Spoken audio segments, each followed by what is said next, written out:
So Skyler, I was recently challenged. Challenge is a good word. We like to be challenged. I was recently challenged by a journalist on why the female focus.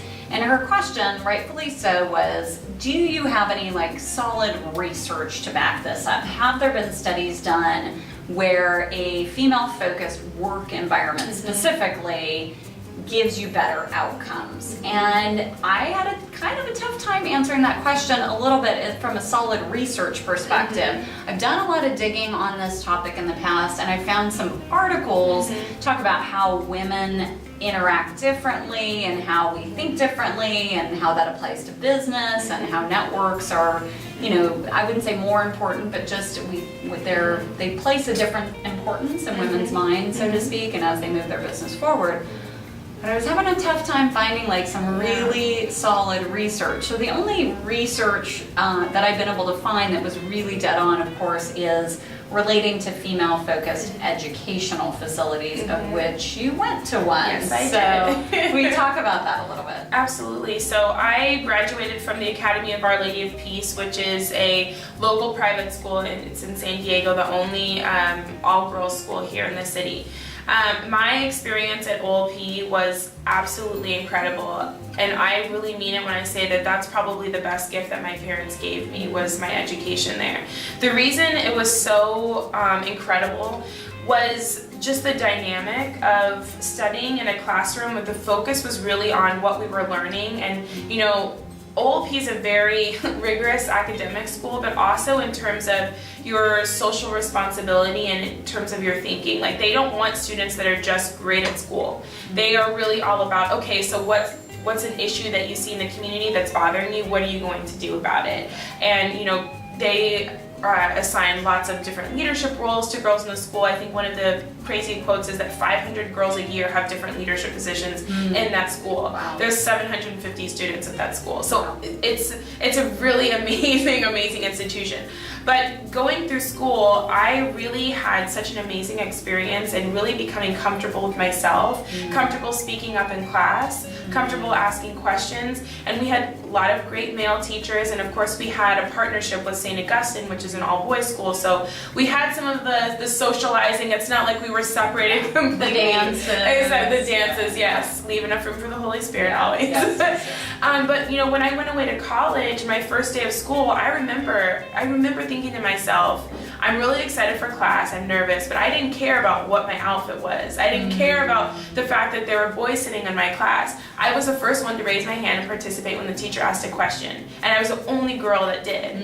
And some of the other girls in my class, I remember them wearing mini skirts and high heel shoes to class, and I was in sweatpants with my notebook sitting in the front, and there's just a total difference. I was raised with this, because of my education, I raised with a confidence that is something that's acquired through time and through osmosis. It's not even necessarily this is what confidence is. It's something that I watched all these really amazing women around me, and I modeled that growing up. Yeah, so I think that everyone recognizes, as you said, that there's a difference between men and women, and we recognize that there are struggles in the workplace for women, and we recognize that there are a lack of women in different spaces. And then we question, why is it that a woman would feel more comfortable working with other women? That doesn't make sense. No, exactly. But no one's really done a ton of research on that front. I found one study out of the UK, 2006. It was a pretty deep study on it. The corollary was into all kinds of female-focused settings, not just workspaces, so to speak. So just playing a little devil's advocate, because this is a question I get a lot. Is there any concern that you went to a all-girls school, and that when you get out into the quote-unquote real world, when you have to interact with men, of course, and which is great, we love men, it's that there were any issues with that, so to speak, because you'd sort of been Yeah, you know, for me personally, and maybe I'm just a little different, I've never had an issue with that. Okay. I think that my education was so focused on how do you communicate, how to communicate well, and of course we had instructors that were men, so it wasn't just getting exposure to women, but we had to make presentations and learn how to speak and present towards a different type of audience. I never really had that issue in transitioning, like my languaging or, you know, how I carried myself. I was able to do it. Now, where my struggle has always been is, you know, someone's position or title, not whether or not they're a man or a woman. And clearly the conversation is sometimes a little different in terms of how you learn to relate to someone. Yeah. But again, those are skills that I learned at other school. Yeah. Good point. Interesting. Well, we'll continue to see what kind of research we can do. You know, all I have at the moment is our hundreds of members who say they love the environment, they love the fact that they can be very open and ask all the questions that they want to ask and not feel, you know, like they should know that in business. Last thing I'll mention, we just had a group of students here today from University of San Diego, a small business management class. They were junior, senior, and field trip to Hera Hub. And it was about 50-50 men and women in the class, and none of the female students asked questions. The whole forum was, you know, I talked about the business for about 10 minutes and we showed them around, and it was ask me questions. We had like 40 minutes of questions. And we had to pry the girls to ask questions, and the guys were like bing, bing, bing, bing.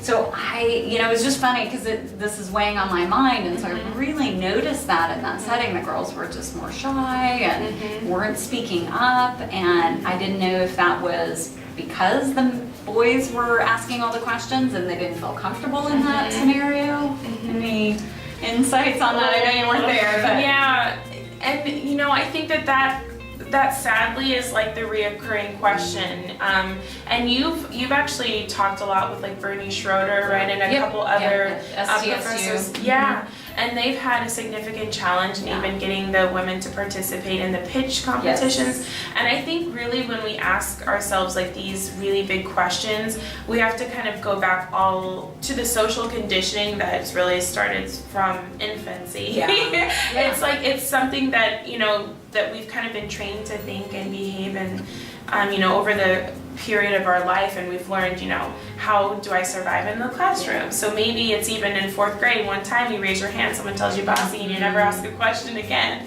Or if you do, you wait until after to ask the teacher. So it'd be really interesting, and I'd be curious to see research regarding young men and young women and the psychology behind why girls don't participate as much and why boys feel so comfortable that they are. Like, where did that come from? Because at some point they were conditioned for that behavior.